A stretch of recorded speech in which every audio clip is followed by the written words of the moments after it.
ఒక చిన్నారి బాబు కన్నీటి తడిలో తల్లి జ్ఞాపకాలను నింపుకొని ఆమె సమాధి దగ్గర మోకాలపై కూర్చొని నిస్సహాయంగా ఏడుస్తూ ఉన్నాడు. అతనికి ఈ ప్రపంచంలో జీవించడం చాలా కష్టంగా అనిపిస్తుంది. ఇక అమ్మ లేకుండా నేను ఎలా బ్రతకాలి అని ఆ చిన్న గుండె లోపల నొప్పితో కదలాడుతూ ఉన్నాడు. అప్పుడే అకస్మాత్తుగా ఎవరిదో ఒకరి మృదువైన చెయ్యి అతడి భుజం మీద పడింది. ఆ స్పర్శతో అతడు కుదుటపడినా ఒక్కసారిగా ఉలిక్కిపడ్డాడు. ఎందుకంటే ఆ బాలుడి పేరు అర్జున్. 6 ఏళ్ల వయసులోనే అతని జీవితం తలక్రిందులు అయిపోయింది. ఒక రోడ్డు ప్రమాదంలో అతడు తన తల్లిని కోల్పోయాడు. తండ్రి గురించి అతనికి ఎప్పుడూ తెలియదు. మిగిలిన బంధువులు కూడా బాధ్యత తీసుకోలేదు. చివరకు అతడు చేరింది ఒక అనాథాశ్రమంలో. ఆ బిల్డింగ్ పాడైపోయిన గోడలతో, పాతబడిన కిటికీలతో ఒక చిన్న జైలు లాంటిది. అందులో ఉన్న పిల్లలు తమ తమ ఆటల్లో మునిగిపోయి నవ్వుతూ అల్లరి చేస్తూ ఉంటారు. కానీ అర్జున్ మాత్రం ఎప్పుడూ ఒంటరిగా ఉండేవాడు. తల్లి జ్ఞాపకాలు అతడి మనసులో ఎప్పుడూ మబ్బుల్లా కమ్ముకున్నాయి.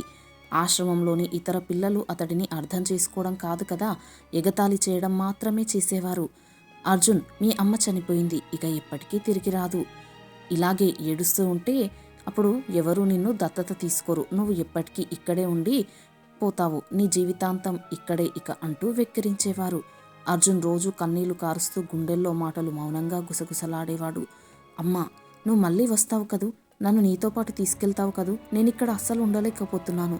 నాకు నువ్వు కావాలి అమ్మా, నేను నీ దగ్గరికి వచ్చేస్తాను అంటూ రోధించేవాడు మౌనంగా. కానీ అతని యొక్క వేదనను ఎవ్వరూ వినేవారు కాదు.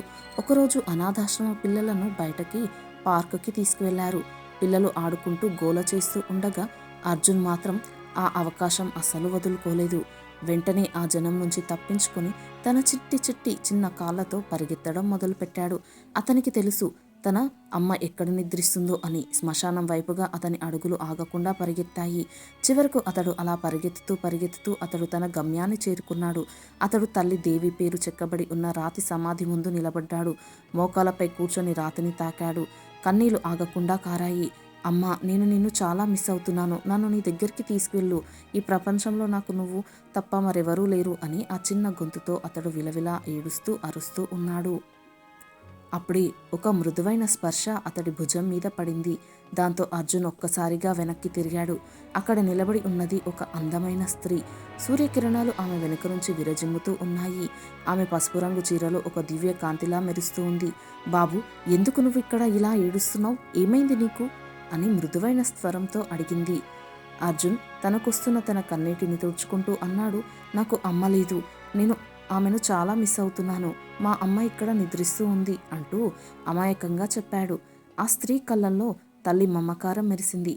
పాపం చాలా బాధగా ఉంది వినడానికి. నువ్వు ఎక్కడ ఉంటావు ఇప్పుడు నువ్వు అడిగింది. అనాథాశ్రమంలో అని అర్జున్ మెల్లిగా చెప్పాడు. అప్పుడు ఆమె చెప్పింది, నా పేరు మీరా అని. ఆమెను ఆమె పరిచయం చేసుకుంది. నేను కూడా ఇక్కడికి అప్పుడప్పుడు వస్తూ ఉంటాను తరచుగా, ఎందుకంటే నా కుమారుడు అమన్ సమాధి దగ్గరికి అన్నది. ఆమె మాట విన్న వెంటనే అర్జున్ కళ్ళలో ఆశ్చర్యం అనిపించింది. మీరా, అది మా అమ్మ పేరు కూడా అని ఆ చిన్న పిల్లాడి ముఖంలో చిరునవ్వు పూసింది. ఆమె కూడా సున్నితంగా నవ్వింది. తర్వాత అర్జున్ని తన ఇంటికి తీసుకెళ్లే మార్గంలో ఒక చిన్న మేళా కనిపించింది. రా, కొద్దిసేపు నువ్వు ఆటలు ఆడుకుందువు, అప్పుడు నీకు కాస్త మనశ్శాంతిగా ఉంటుంది అని అడిగింది. దాంతో అర్జున్ ముఖం వెలిగిపోయింది. అతడు మొదటిసారి క్యారసల్ ఎక్కి గాలి తాకిడి అనుభవించాడు. కుల్ఫీ తింటూ నవ్వుతూ ఆ క్షణం వరకు తన బాధలను మర్చిపోయాడు. వీళ్ళిద్దరూ ఆనందంగా సమయం గడిపారు ఆ రోజు. ఆ తర్వాత మీరా అర్జున్ని తిరిగి తన ఆశ్రమం వద్దకు వెళ్ళమని చెప్పింది. మీ అమ్మ నిన్ను ప్రేమిస్తుంది. ఆ ప్రేమను ఎప్పటికీ నువ్వు మర్చిపోకు. ఆమె ఎక్కడ ఉన్నా నీ గురించే ఆలోచిస్తూ నీపై ఎప్పుడూ తన ఆశీస్సులు నిలుపుతూ ఉంటుంది అని చెప్పి వెళ్ళిపోయింది. ఆ బాబుని బాధపడకు అని చెప్పి. ఆ తర్వాత ఆ బాబు అర్జున్ కూడా తన అనాథాశ్రమానికి వెళ్ళిపోయాడు. తన అనాథాశ్రమానికి ఆ తర్వాత ఆ బాబు వెళ్ళిన తర్వాత ఆ రాత్రి మీరా దేవాలయంలోకి వెళ్ళి దేవుడి ముందు నమస్కరించింది. ఓ భగవంతుడా, ఈ చిన్నారి బాబుకు ఒక మంచి కుటుంబం దొరకాలని ఆశీర్వదించు. అతడు నిండు నూరేళ్లు సంతోషంగా ఉండేలాగా దీవించు అని కన్నీళ్లతో ప్రార్థించింది. ఆ రోజు రాత్రి మీరా నిద్రపోయినప్పుడు ఆమెకు నిద్రలో ఒక వింత కల వచ్చింది. తన చనిపోయిన కుమారుడు అమన్ తన చేతిలో ఒక కాగితం పెట్టాడు. దానిపై చిరునామా రాసి ఉంది, 43 లక్ష్మీనగర్ వీధి అని. అమన్ అన్నాడు, అమ్మా, నన్ను ఇక్కడ నుంచి తొందరగా తీసుకెళ్ళు నీతో పాటు అని. దాంతో మీరా ఒక్కసారిగా లేచి ఉలిక్కి పడింది. అది నిజమా అని అనుకుంది. కానీ అది నిజం కాదు, అది కల. కానీ ఆ కళ ప్రతిరోజు మళ్ళీ మళ్ళీ రావడం మొదలైంది రోజు. దాంతో ఆమె ఒకరోజు తన భర్త రాజేష్కి చెబుతుంది. ఎంత వింతగా ఉందో, ప్రతిసారి అమన్ అదే చిరునామా ఇస్తున్నాడు కలలో. దీని అర్థం ఏమిటో నాకు అర్థం కావడం లేదు అని అడిగింది. అప్పుడు రాజేష్ ఆలోచిస్తూ చెప్పాడు, బహుశా దేవుడు ఏదో సంకేతం ఇస్తున్నాడేమో. ఆ చిరునామా ఒకసారి చూసి వద్దామా అన్నాడు. అలా ఇద్దరు కారెక్కి ఆ చిరునామాకు వెళ్లారు. అక్కడ నిలబడి చూసిన దృశ్యం వారిని కదిలించింది. ఎందుకంటే అది వేరే స్థలం కాదు, అది అదే అనాథాశ్రమం. కిటికీ దగ్గర చిన్నారి అర్జున్ ఆకాశాన్ని చూస్తూ ప్రార్థిస్తూ ఉన్నాడు. మీరా అతడిని చూపిస్తూ రాజేష్తో, ఇతడే నేను శ్మశానంలో కలిసిన బాలుడు అంది. ఆ తర్వాత అప్పుడు మీరా ఆ బాబు దగ్గరికి వెళ్ళి, బాబు నువ్వు ఇక్కడ ఏం చేస్తున్నావు అని అడిగింది. అర్జున్ కన్నీళ్లు కారుస్తూ అన్నాడు, అమ్మ నన్ను తీసుకువెళ్ళు త్వరగా అంటూ అమ్మను ప్రార్థిస్తున్నాను అన్నాడు. ఆ క్షణంలో మీరా రాజేష్ ఒకరికొకరు చూసుకున్నారు. వారి హృదయం ఒక నిర్ణయం తీసుకుంది. వెంటనే ఆ విషయాన్ని ఆ చిన్నారి బాబు అర్జున్కి వాళ్ళు చెప్పారు. అది విని అర్జున్ ఎంతో సంతోషించాడు. కానీ తన తల్లి లభించదు అని కూడా అతడు బాధపడ్డాడు. అప్పుడు రాజేష్ మరియు మీరా అతడిని సముదాయించారు.